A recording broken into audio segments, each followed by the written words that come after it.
समझ आ गया कि ये लोग सबा को इतनी अहमियत क्यों देते हैं, क्योंकि इसकी शक्ल इनके इस रिश्तेदार से मिलती है। पूरी की पूरी सबा जैसी दिखती है। इसी बात पर तो वह इतनी इतराती रहती है। चालाक कहीं की।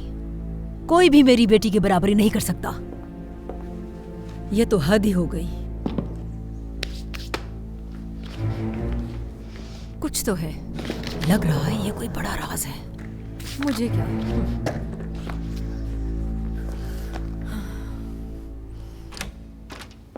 अमीने, अमीने।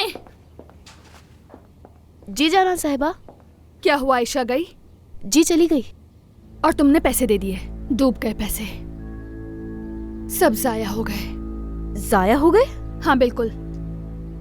उस औरत ने मुझे बेवकूफ बनाया है। काश तुम उसे पैसे ना देती। ऐसा करने के लिए आपने ही कहा था। वो तो पैसे ले भी नहीं रही थी, मैंने जबरदस्ती दिए उसे। अच्छा बस करो अमीने, ज्यादा बकवास मत करो।